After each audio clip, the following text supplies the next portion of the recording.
صل على سيدنا السماء في الوجود الرسول المسدد والنبي المؤيد المصطفى الأمجد المحمود الأحمد أبي القاسم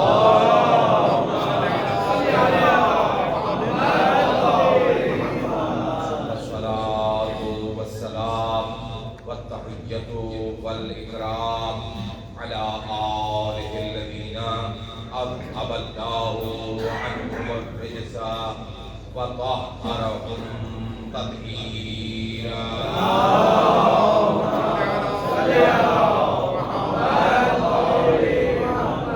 واللعنة الدائمة على أعدائهم وحاصدي حقوقهم ومنكري فضائلهم وولايتهم أجمعين من الآن إلى قيام يوم الدين. أما بعد فقد قال الله تبارك وتعالى في محكم كتابه الكريم وخطابه المتين وقوله الحق. بسم الله الرحمن الرحيم. ولسوف يعطيك ربك فترضى. صلوات پڑھیں. اللهم صل على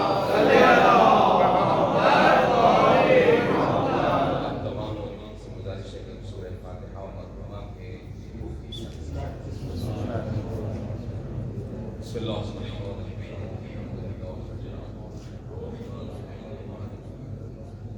إياك نعبد وإياك نستعين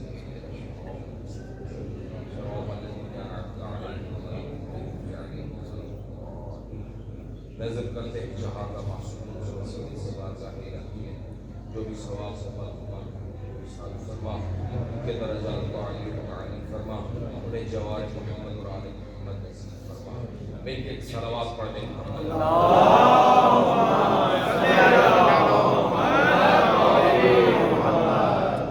الحمدللہ تقریباً احباب جانتے ہیں کہ بارگاہ ملک امام رضا کا جوڑ تو ہمارے یہاں ویسے بھی کہا جاتا ہے جن کا کھایا جائے کہیں کا گایا جائے تو ذکر چاہے کسی کا بھی ہو بات ہم رضا کی شروع کرتے ہیں. آج بھی ہم نے اس ذکر کا آغاز اپنے آقا و مولا کے ذکر سے اپنے آقا امام رضا کے ذکر سے ہی ہوا. حرم میں بعض اوقات بہت سارے زائرین خداوند عالم کا سب کو نصیب فرمائے آتے ہیں. ہم دو لوگ جو وہاں کے انوائٹ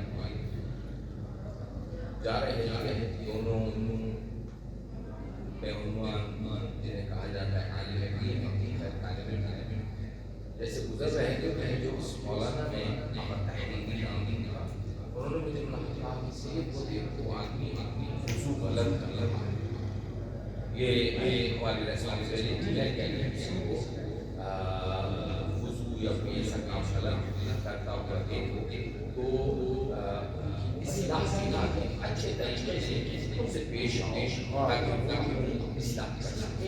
ایسا نہیں ہے کہ گلے سے یہ کریے اور وہ امر بالمعروف والنہی عن المنکر کا ایک طریقہ ہوتا ہے، اس طریقے سے جو ہمیں انجام دینا چاہیے.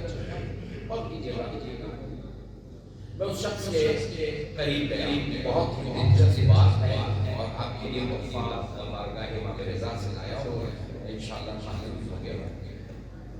جیسے میں ان کے قریب گیا تو میں نے اس سے کہا کہ ماشاءاللہ گورا چکا آدمی تھا، میں سمجھا شاید ایرانی ہی ہوگا، تو میں نے اسے فارسی میں کہا کہ تم وضو غلط کر رہے ہیں. تو اسے فارسی نہیں آ رہی تھی تو اس نے انگلش میں لکھے لکھے الفاظ میں مجھ سے بات کرنا، مجھے سمجھانا چاہ رہا تھا کہ میں مسلمان نہیں اور میں نے سنا ہے کہ ان کے دروازے پر ہاتھ منہ دھو کر جانا پڑا. تو میں ہاتھ منہ دھو رہا تھا, مجھے وضو کرنا نہیں آتا. میں نے کہا تم کون ہو؟ تو کہا میں کرسچن. تو کیسے آنا ہوا؟ کہا یہ لمبی کہانی ہے. میں نے ابا تحریر کو بتایا. حضرت کے ساتھ اتنا زیادہ لمبا نہیں کروں گا, میں جو ہے وہ اپنے موضوع پر آپ سے چند منٹ بات کر سکوں. لیکن رضا مولا کی بات ہے اور یہ ان کے ٹکڑوں کا اثر ہے کہ ان کی بات کروں گا.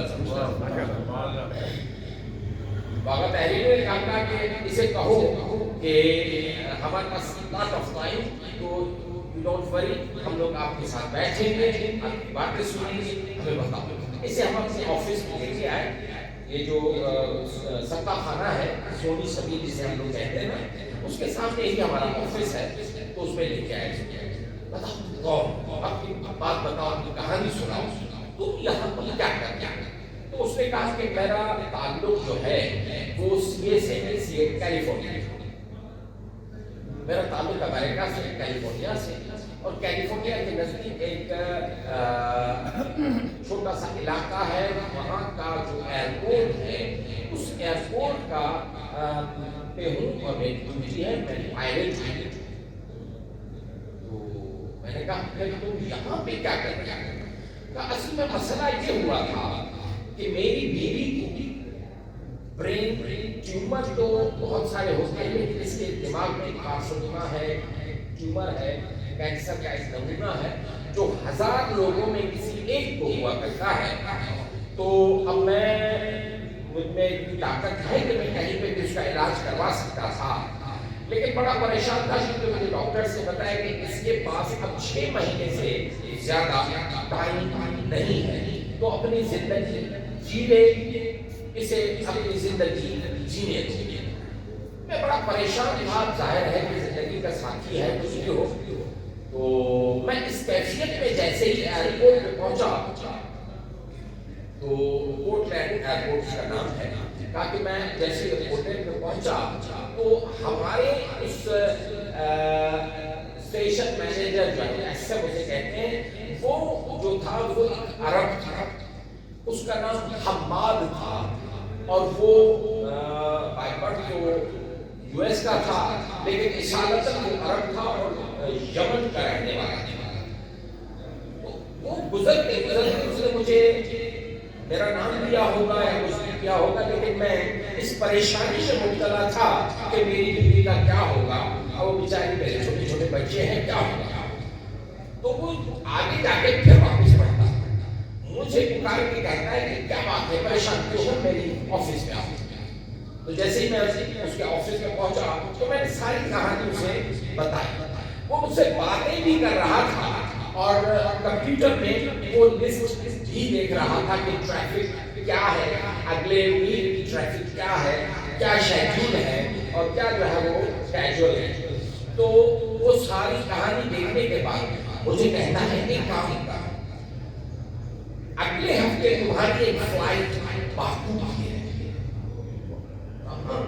اگلے ہفتے میری ایک فلائٹ باکو کی. ابھی ہم حرم میں بیٹھے ہوئے ہیں آفس میں. اچھا, وہاں پر جو ہماری میڈیا ٹیم ہے وہ اسے ریکارڈ کر رہی ہے. کہا اگلے ہفتے میری فلائٹ باکو کی ہے.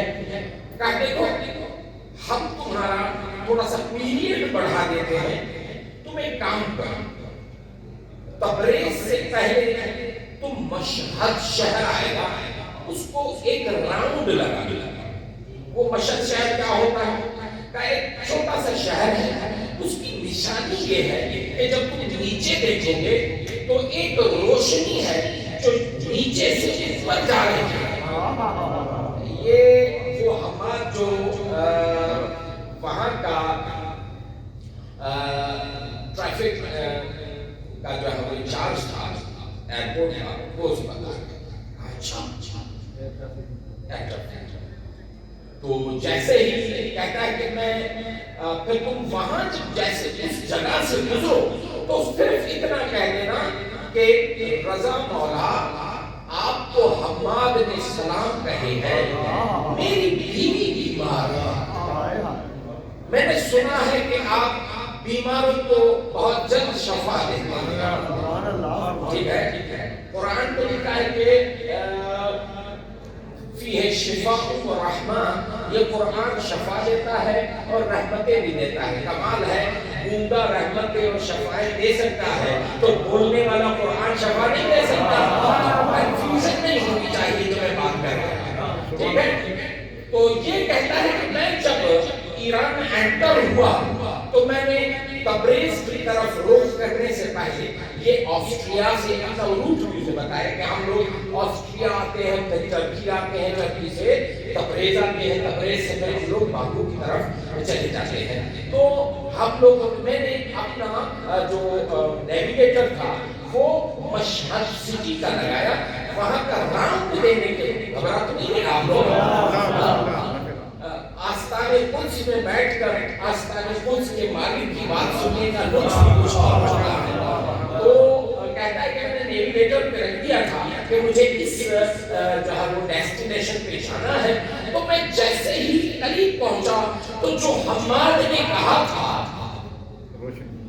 کہ ایک روشنی ہے جو زمین سے اٹھ رہی ہوگی اور آسمان کی طرف جا رہی ہوگی، اسے ایک راؤنڈ دیتے ہوئے اتنا کہنا، رضا مولا حماد نے بھیجا ہے، میری بیوی بیمار ہے، بس اتنا کہتا ہے کہ میں نے ایسے ہی کیا۔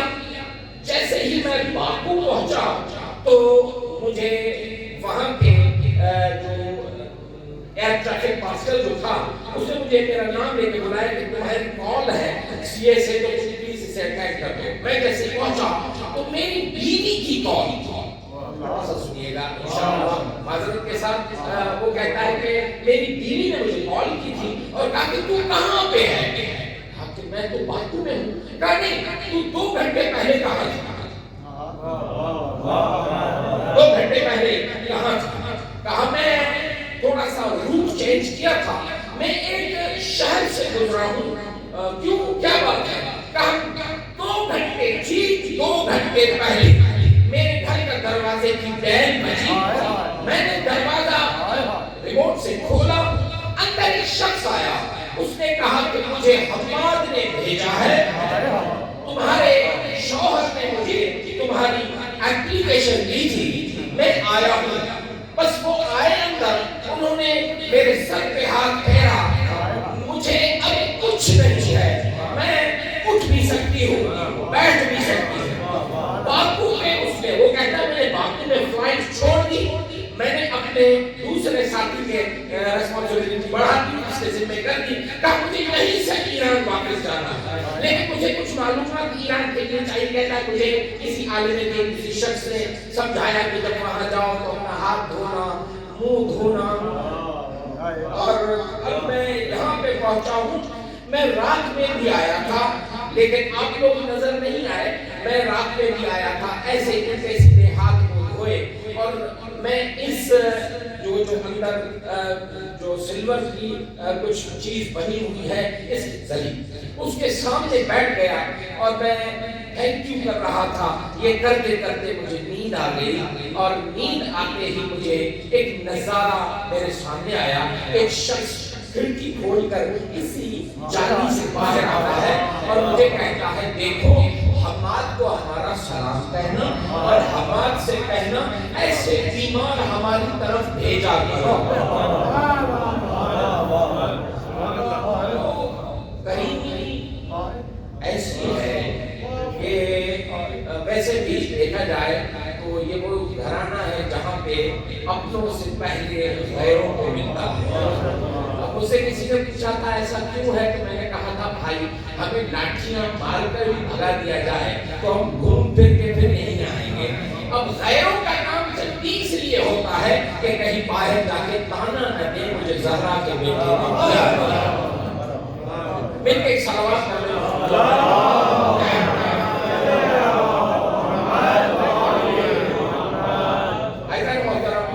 اس سے پہلے کہ میں آیت کا ترجمہ کروں اس سے بہتر جانتے ہیں، سائیکالوجیکلی ایک چیز آپ کی نظر کرنا چاہتا ہوں۔ نفسیاتی طور پر کسی کی بھی پرسنالٹی کو پرکھنا ہو تو چند چیزوں کو سامنے رکھا جاتا ہے. سب سے پہلے صلوات پڑھیں محمد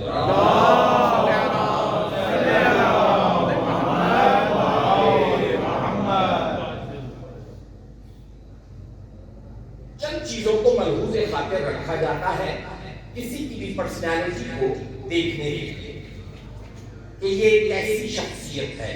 کیونکہ بائی برتھ کوئی بھی شخص یہ نہیں کہہ سکتا کہ یہ گندا ہے یا اچھا ہے. یہ تو اس گود کا کمال ہے کہ وہ اس پتھر سے کیا بناتا ہے. شاید سمجھا نہیں سکا. یعنی یہ کمال گود کا ہوتا ہے کہ وہ گود بنا کیا رہی ہے.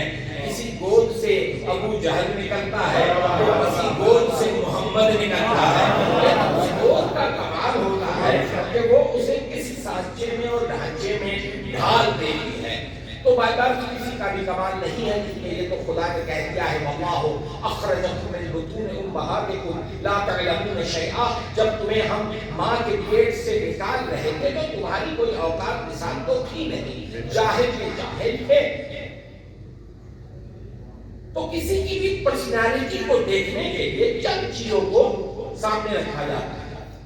سب سے پہلے خاندان, نسلیں.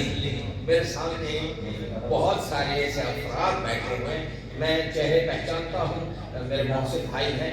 تو نسل بہت بڑی بات ہے.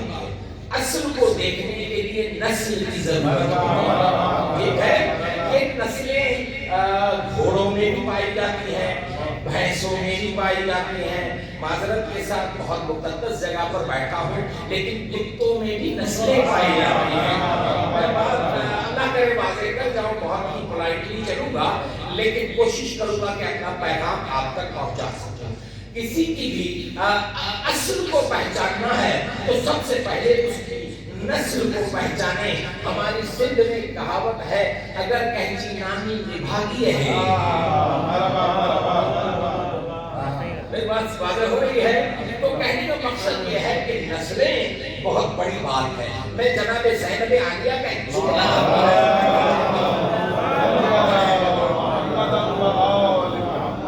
غور کیجیے گا. نسل کیا ہے؟ شہزادی کا یہ خطبہ کوفے کا ہے, دربار کوفہ کا ہے. ابن زیاد کے سامنے کھڑے ہو کر میری شہزادی نے جو خطبہ دیا ہے, یعنی بے انداز علوی جو خطبہ دیا تھا, اس کا ایک فراز آپ کے نظر کرنا چاہتا ہوں. وہ فراز ترجمہ کروں. میری شہزادی کہتی ہے میرا سلام میرے اس بھائی پر جس کو گندی نسل کے گھوڑوں نے پامال کیا. اس کی شرح جو آیت اللہ وحید خراسانی نے لکھی ہے اس میں آپ فرماتے ہیں کہ جب اعلان کیا گیا تھا کہ حسین کے لاش کو پامال کر دیا جائے تو جن کے پاس اچھی نسل کے گھوڑے تھے وہ گھوڑے پامالی حسین کے لیے آگے نہیں بڑھے. نسل کی چیز. تو کسی کی بھی ایک الگ بات ہے, اثر ہوتا ہے. یہ تو کیا خوب کہا تھا کسی ہمارے بہت اچھے دوست نے, وہ کہتے تھے کہ ماں وہ چیز ہے کہ باپ کے خون کی تاثیر بدل دیتی ہے.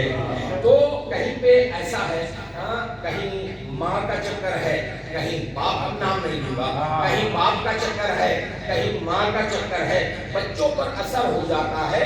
شرط یہ ہے کہ دونوں اچھے ہیں تب بھی اثر ہوتا ہے, ایک اچھا ہے تو بھی اثر ہوتا ہے, ایک برا ہے تو بھی اثر ہوتا ہے. تو یہ اثرات بہرحال نسلوں سے, دودھ سے بھی آتا ہے, خون سے بھی آتا ہے. غور کیجیے گا زہرا ایسے زہرا نہیں بنی.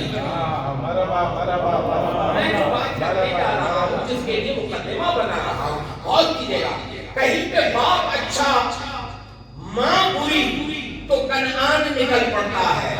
اور کیجیے گا یہ آیت ہے جو میں آپ کے سامنے پیش کی ہے, حضرت نوح نبی ہے, بہت ہی ریسپانسبل شخصیت ہے.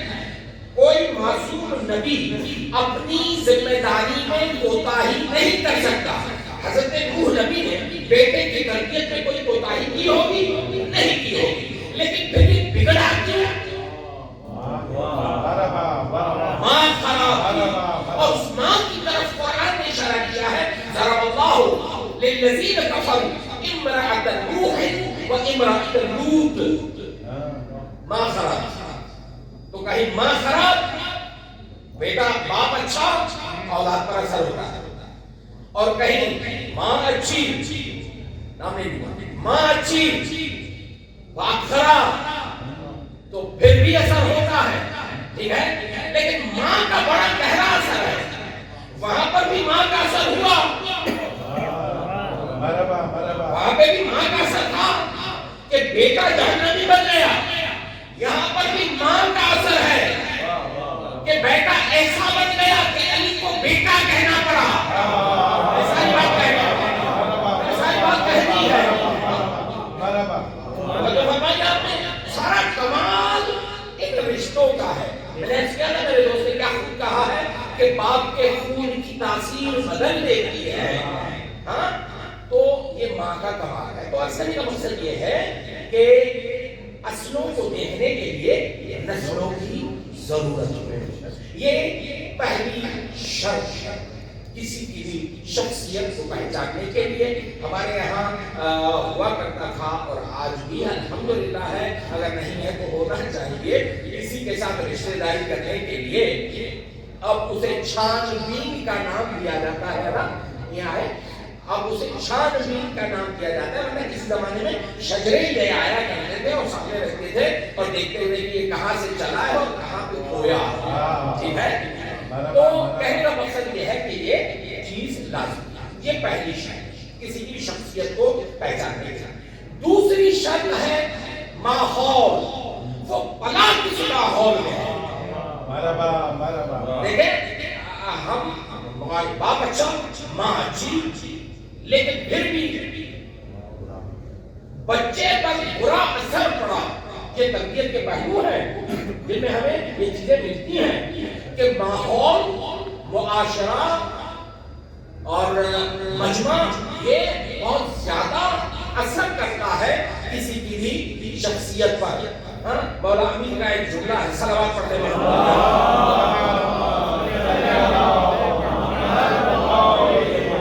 میرے مولا فرماتے ہیں مرء یعرف بنتیمہ، انسان اپنے دوستوں سے پہچانا جاتا ہے۔ اگر کسی کو پہچاننا ہے تو یہ دیکھو کہ اٹھتا بیٹھتا کن کے ساتھ ہے۔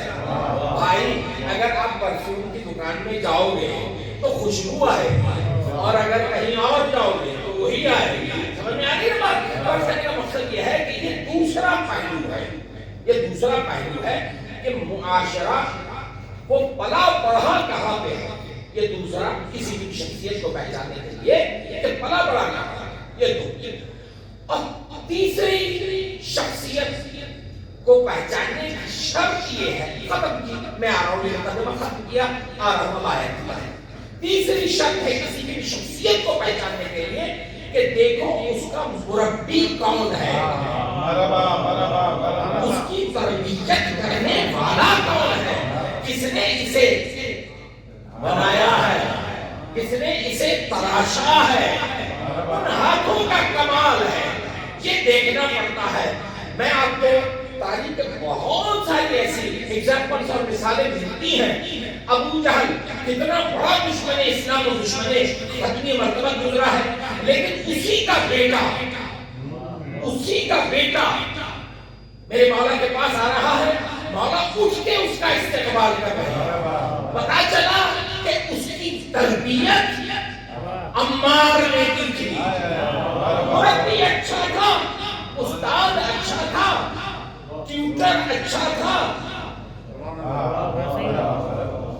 تو وہ بہت ہی خوبصورت بن کے آ گیا صاحب۔ بہت ساری ایسی مثالیں۔ تو یہ تین نکات بیان کیے ہیں اسلامک سائیکالوجی میں کسی کی شخصیت کو پہچاننے کے لیے: خاندان، ماحول، مربی۔ تو سلام ہے نا فاطمہ کے، خاندان دیکھنا ہے، ماں کی طرف سے ملکہ، میں اس سے واضح تر نہیں کہہ سکتا۔ زہرا کو پہچاننے کی اگر ہم ناکام کوشش کر ہی رہے ہیں تو ان تینوں پہلوؤں کو دیکھو کہ نسل کیا ہے؟ نسل وہ ہے کہ جس پہ خدا فخر کرے، باپ وہ ہے جو رحمت بن کے آیا عالمین کے لیے، ماں وہ ہے جو ملکۃ العرب بن کے آئی ہے۔ میں کاش بچے نہ ہوتے تو میں یہ بھی کہنے پر مجبور ہوتا کہ خدیجہ نام ہے، خدیجہ نام ہے اس بی بی کا جس کے دامن چادر پہ نبوت نماز پڑھتی ہے۔ میں بس الفاظ نہیں ہے، میں کوشش کر رہا ہوں کہ خدیجہ کو سمجھا سکوں کہ خدیجہ بڑا زور شور ہوا جاتا ہے، بہت زور کہ اور بہت اچھی بات ہے، میں کوئی کنٹروورشل بات نہیں کرنا چاہ رہا، میری بات دنیا دیکھ رہی ہے، جا رہی ہے، آن لائن ہوں۔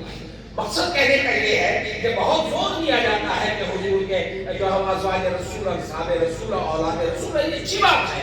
تو یار اگر ازواج ہی کو بیان کرنا ہے تو سب کو کرو، تو سب کو کرو، یہ باقی 8 کو کرو، 9 کو نہ کرو۔ یہ کچھ ناانصافی سی نظر آتی ہے، لیکن میرے استاد سے میں نے پوچھا تھا کہ قبلہ بات کیا ہے؟ دنیا سب کو گاتی ہے، یہ خدیجہ بھولے جاتی ہے، چکر کیا ہے؟ تو آپ نے ارشاد فرمایا بیٹا مسئلہ کیا ہے؟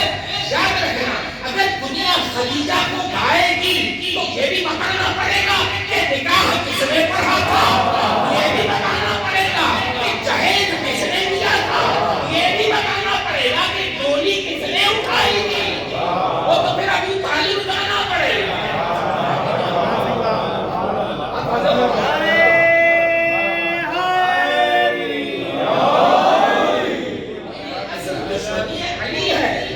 جس کا اثر خدیجۃ الکبریٰ پر ہو۔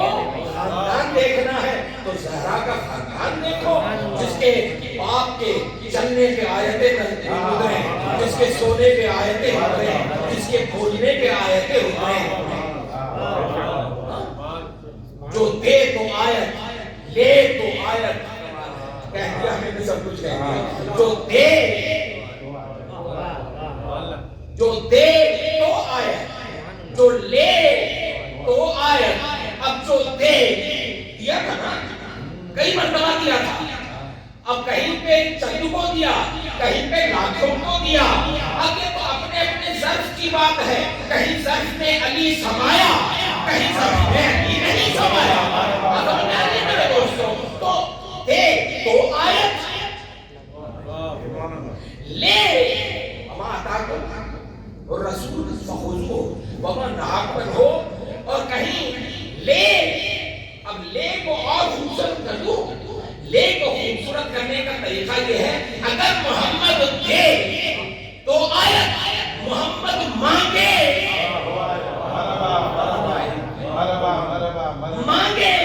تو آیت، اب چادر مانگے تو آیت، قلم مانگے تو آیت، کاغذ مانگے تو آیت۔ کہیں چادر مانگ رہا ہے، کہیں کاغذ مانگ رہا ہے، کہیں قلم مانگ رہا ہے، تو بھائی دے تو آیت۔ تو کہنے کا مقصد یہ ہے کہ باپ ایسا، ماں ایسی، نسل دیکھ لی۔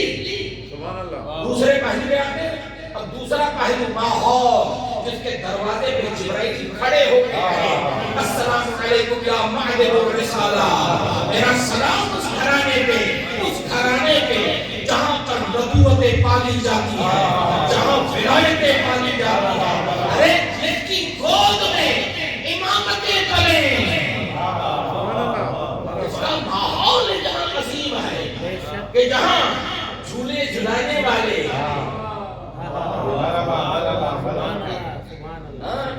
جن کے جھولے جھلانے والے وہاں سے آئے، جن کی چکیاں چلانے والے وہاں سے آئے، جن کے کپڑے سینے والے وہاں سے آئے، اگر آپ اندازہ کریں کہ جس کے گھر کا ماحول ایسا ہے وہ زہرا کیسی ہے۔ یہ دوسرا پہلو۔ تیسرا پہلو، پالا کس نے؟ پالا کس نے ہے؟ پالا کس نے ہے؟ جسے نبوت آیا ہے. لفظ تبدیل کرتا ہوں اپنے لفظوں میں علی کی عزت کی قسم ہے. علماء تشریف فرما ہے علی کی عزت کی قسم کھا کے کہتا ہوں فاطمہ اس قرآن عصمت کا نام ہے جس کا رحل نبوت بنی. ایسا خوبصورت نعمت الفاظ نہیں ہے. زہرا اس قرآن عصمت کا نام ہے جس کا رحل نبوت بنی ہے. اب آپ اندازہ کریں جو رحل نبوت پر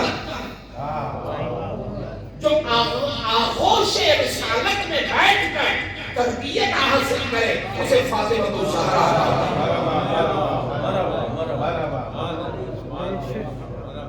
اب یہ بہت سارے سوالات یہاں پر پوچھ سکتے ہیں. میں صرف 10 منٹ کا ٹائم ہے, زیادہ آپ لوگوں کا مزاحم نہیں ہوں. صرف ایک پیغام دینا چاہتا ہوں اس آیت کے لیے جس کے لیے اتنا لمبا مقدمہ بنایا ہے. وہ بات اتنی بڑی ہے کہ جس کے لیے مقدمہ بنانا پڑا. آیت ہے ہزارہ مرتبہ کروڑوں مرتبہ آپ نے علماء سے جیسے طالب علموں سے سنی ہوگی جس میں قرآن یہ کہتا ہے کہ وَلَسَوْفَ يُعْطِيكَ رَبُّكَ فَتَرْضَىٰ. میرے حبیب ان قریب تیرا رب تجھے عطا کرے گا. اتنا نہیں ایسا. یہی تو کمال ہے, یہی تو کمال ہے. اور وہ ترجمہ بھی ہے, وہ ترجمہ بھی کیا ہوا ہے کہ اتنا دے گا کہ تو راضی ہو جائے گا. اور جو ہمارے مراجع میں لکھا ہے ایسا دے گا کہ تو راضی ہو جائے گا. دونوں میں فرق ہے. یعنی اب آپ یہ الفاظ جو ہے نا, یہ الفاظ بہت بڑا کمال کرتے ہیں. ٹھیک ہے, اب اس کا مقصد یہ ہے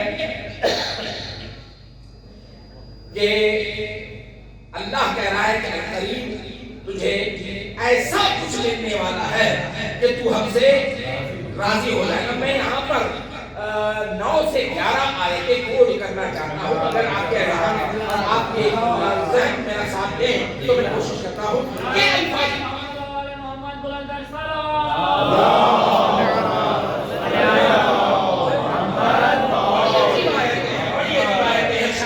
بسم اللہ الرحمن الرحیم. جناب آدم ارشاد ہوا بسم اللہ الرحمن الرحیم انی اعبد لان ترضى.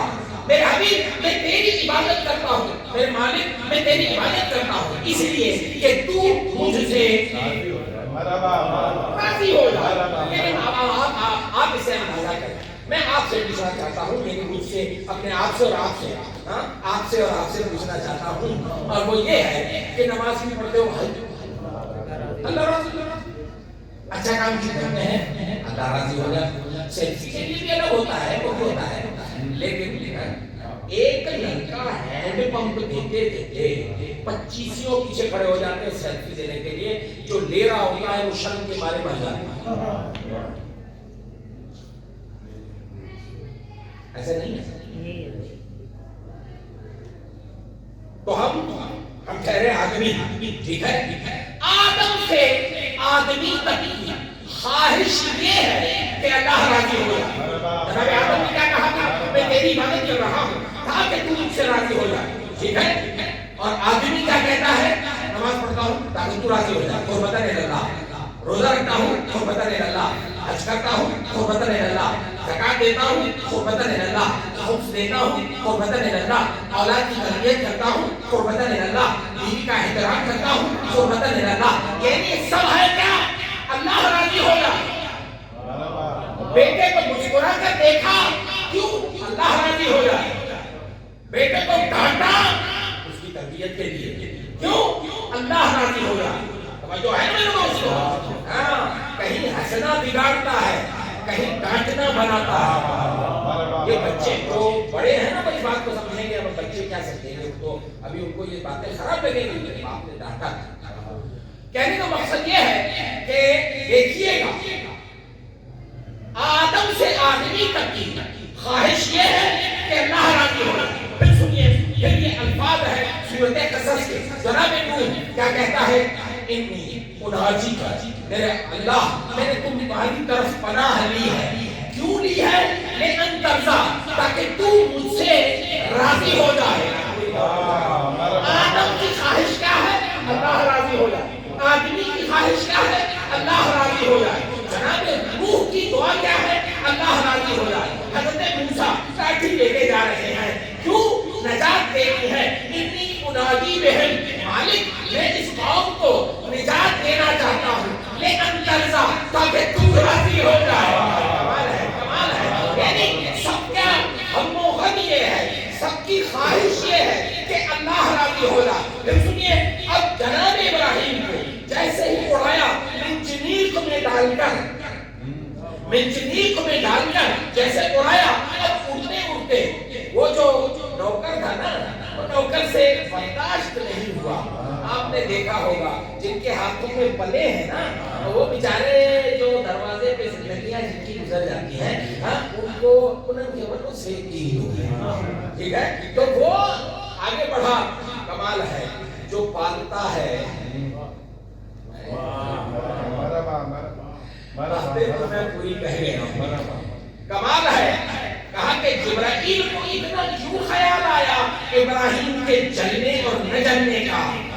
کہا کہ یہ بہشت میں شجر طوبہ کے نیچے ابراہیم کے جو ہے وہ وجود کو سنبھالے تھا. کمال ہے جو چھوٹے نبی کو سنبھالے اسے اتنا خیال ہے، جو بڑے نبی کو سنبھالے اس کو کتنا خیال ہوگا. وہ جو سمجھا آپ نے تو کہا کہ مالک کو تو جل جائے گا. کہا تو پھر جا کے اس سے پوچھ کہ ہیلپ چاہیے نہیں چاہیے. یہ وہاں سے چلے آپ کی طرف جا رہے ہیں اور وہ وہاں سے چلے، ابھی راستے میں ہی ہے. مل گئے ابراہیم اللہ کا حاضر ہیلپ کرو، مدد کرو.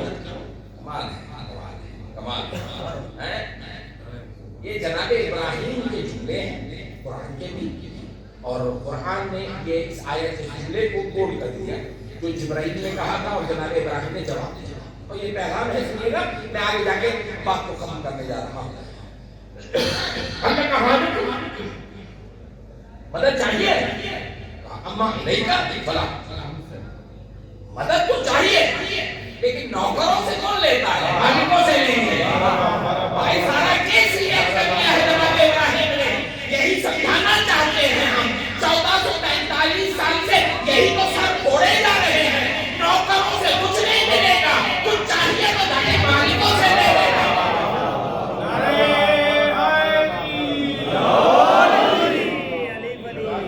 آپ جیسے چلے بھائی اب نے وہ لانے مالکوں ہی کام ہے نا. اور اتنا کانفیڈنٹ کی بات کہہ دی کیونکہ پتا تھا مالک چھوڑے نہیں. جا رہے ہیں آپ کی طرف. ہوا کیا؟ جملہ. اب میں پوری دعا نہیں بتانا چاہتا کیونکہ پوری دعا کی طرف اگر جاؤں گا تو میں ٹاپک سے جناب ابراہیم نے واسطے دیے ہیں، کچھ واسطے دیے ہیں اور اس کے بعد پھر جملہ کہا انی اعوذ بک من ترضا بہم. مالک میں نے جن کا واسطہ دیا ہے ان کے سہارے تجھے عرض کرتا ہوں. یہ واسطہ اس لیے دیا ہے من ترضا تاکہ تو مجھ سے راضی ہو جائے. بھائی بات کو ختم کر رہا ہوں، بات کو ختم کر رہا ہوں. یہ کوڑھیوں کو، کوڑھی سمجھتے ہیں نا جن کو برس کی بیماری ہے، کوڑھ کی بیماری ہے، جناب عیسیٰ کوڑھیوں کو جب شفا دینے کے لیے جاتے تھے تو وہ تو کبھی یہ نہیں دیکھتے کہ شیعہ ہے یا نہیں ہے، مسلمان ہے یا نہیں ہے. تو بھیا ایک بھی وہاں پر قوم نے کو اعتراض کر دیا، حجی اس کا تعلق تو آپ سے نہیں ہے، تمہارا ان کے یہاں جانا اچھا نہیں لگتا. سمجھ میں آ رہی ہے؟ ایسے بہت سارے جو ہے وہ کیا کہتے ہیں وائرس ہمارے یہاں گھوم رہے ہوتے ہیں، سب کے یہاں ہوتے ہیں. یہ ہمارا تھوڑی نہ ہے، کیوں جا رہے ہو ادھر؟ وہ ہمارا تھوڑی نہ ہے. تم نے تو ابھی تک درس پڑھا ہی نہیں ہے. ہر قوم پکارے گی ہمارے ہیں حسین. اس گھرانے کا کسی ایک مکتب سے تعلق نہیں ہے. حسین خود مکتب ہے جہاں چل کے ایسا آ رہا ہے. مقصد یہ ہے کہ جناب عیسیٰ سب کوڑھیوں کو یہ نہیں دیکھتے کہ ہے کون، مسلمان ہے یا نہیں ہے یا کرسچن ہے یا نہیں ہے، یہ دیکھنا ہے. تو اعتراض کرنے لگے. تو جناب عیسیٰ نے وہاں پہ اپنے خالق سے مناجات کی انی اشفی بہم مالک، میں ان کے لیے دعا کرتا ہوں شفا کی، لے انترزا تاکہ تو راضی ہو جائے۔ بھائی بات واضح ہو گئی ہے یا نہیں ہوئی؟ یعنی آدم سے آدمی تک ہر ایک کی تمنا یہ ہے کہ وہ راضی ہو جائے، آدم سے تمام انبیاء کو انکلوڈ کرے، اور پھر آدمی تک کی تمنا کیا ہے، خواہش کیا ہے، لالچ کیا ہے کہ اللہ راضی ہو جائے۔ اور اللہ کیا چاہتا ہے، پھر سے پڑھتا ہوں، یہ الفاظ ہے قرآن کے، اللہ کہتا ہے وَلَسَوْفَ يُعْطِيكَ رَبُّكَ فَتَرْضَىٰ، سب کی خواہش یہ ہے کہ اللہ راضی ہو جائے، اللہ یہ چاہتا ہے مصطفیٰ راضی ہو جائے۔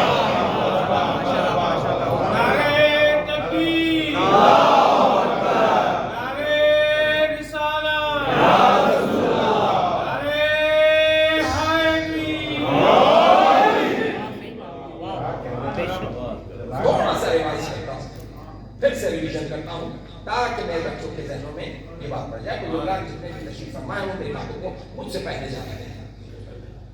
سب کی خواہش کیا ہے، اللہ رضا۔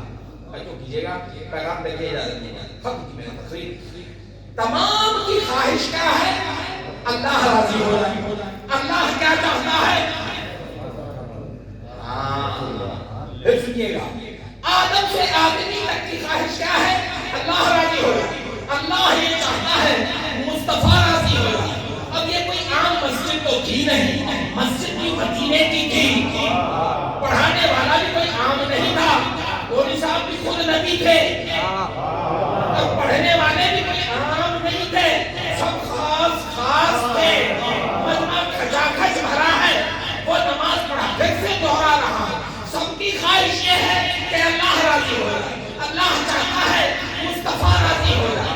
مصطفیٰ سجدے میں ہے، اتنے میں کوئی بچہ مجمع کو چیرتا ہوا محمد کی پشت پہ آ کے بیٹھا، محمد نے کیا حسن اٹھائے، ایک مرتبہ، دو مرتبہ، 72 مرتبہ سر جھکا جھکا کے اس نے کہا، سب نے کہا اللہ راضی ہو جائے۔ اللہ چاہتا ہے مصطفیٰ راضی ہو جائے۔ اور اب سن لے، مصطفیٰ تب تک سر نہ اٹھانا جب تک میرا حسین راضی ہو جائے۔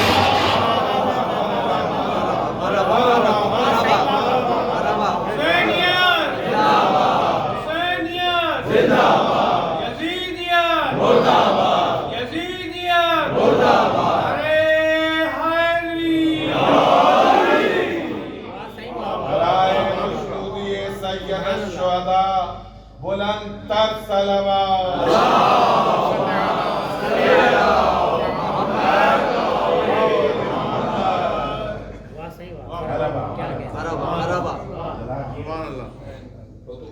شخصیت کو پہچاننے کے لیے یہ مرحلے ہیں۔ خاندان دیکھو، ماحول دیکھو، پالنے والے دیکھو، کمال دیکھو۔ جاتے جاتے بلایا بیٹیوں کو، علی کو، علی میرے بھائی خاندان دیکھ کے شادی کی، یہ خاندان کی بات ہے۔ زینب خدا بھائی دے گا، نام عباس کو، اس کی پرورش بھی کرتی ہے، ماحول تو نہیں دینا ہے، شخصیت دیکھیں، خاندان دیکھیں، ماحول دیکھیں، پرورش دیکھیں، مربی دیکھیں، کمال ہے۔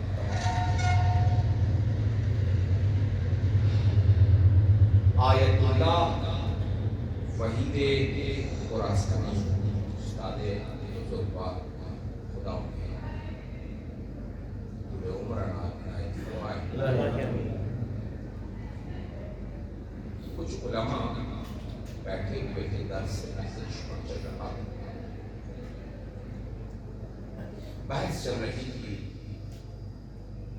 کہ وہ کون سی خاتون ہے جو سب سے زیادہ مظلوم ہے۔ تو ایک عالم نے مجھ کے کہا تھا، میں یہاں سے پڑھ رہا ہوں، زیادہ نہیں پڑھوں گا، بس سنتے جائیے۔ وہ کون سی بیوی ہے جو کائنات سے مظلوم ہے؟ تو ایک عالم دین نے جواب دیا تھا وہ بیوی جو 70 قدموں سے بھائی کو کٹتا ہوا دیکھتی ہے، اس سے بڑھ کر کوئی مظلوم ہو ہی نہیں سکتا۔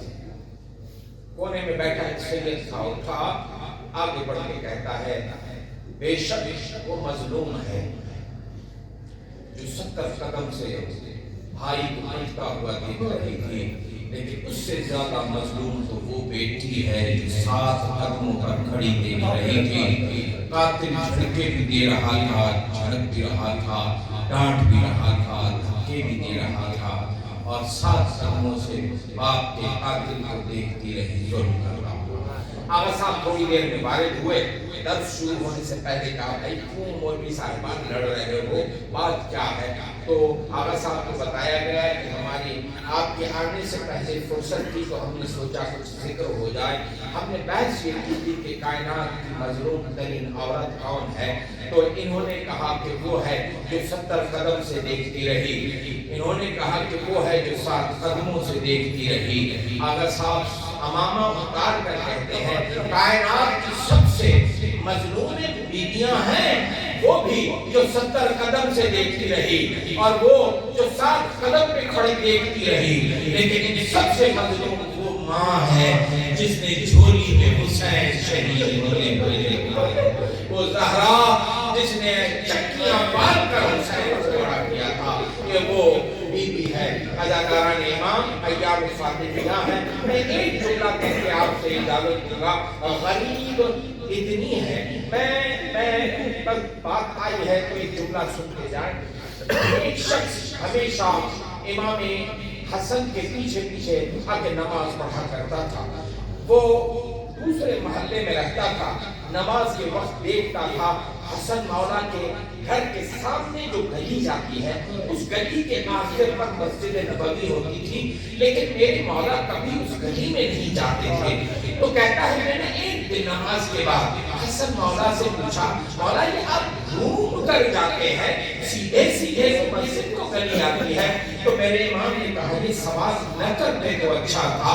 کہا مولا آپ کو آپ کی ماں کا واسطہ مجھے سمجھا تو ہے، آپ سے نہ پوچھیں گے تو کسے؟ میرے امام رو کے کہتے ہیں یہ وہ گلی ہے جس گلی میں وہ رہتا تھا، ارے جس نے میری ماں کو تماچے مارے تھے، اس گلی میں وہ رہتا تھا جس نے میری ماں کے بازو پر تعزیات برسائے تھے۔ ہم اس گلی میں جانا پسند نہیں کرتے جہاں میری ماں کے قاتل رہتے ہیں۔ سیعلم الذین ظلموا أي منقلب ينقلبون ألا لعنة الله على قوم الظالمين ربنا وتقبل منا إنك أنت السميع العليم بارنا حسن محمد وعلى محمد عزت و عظمت کا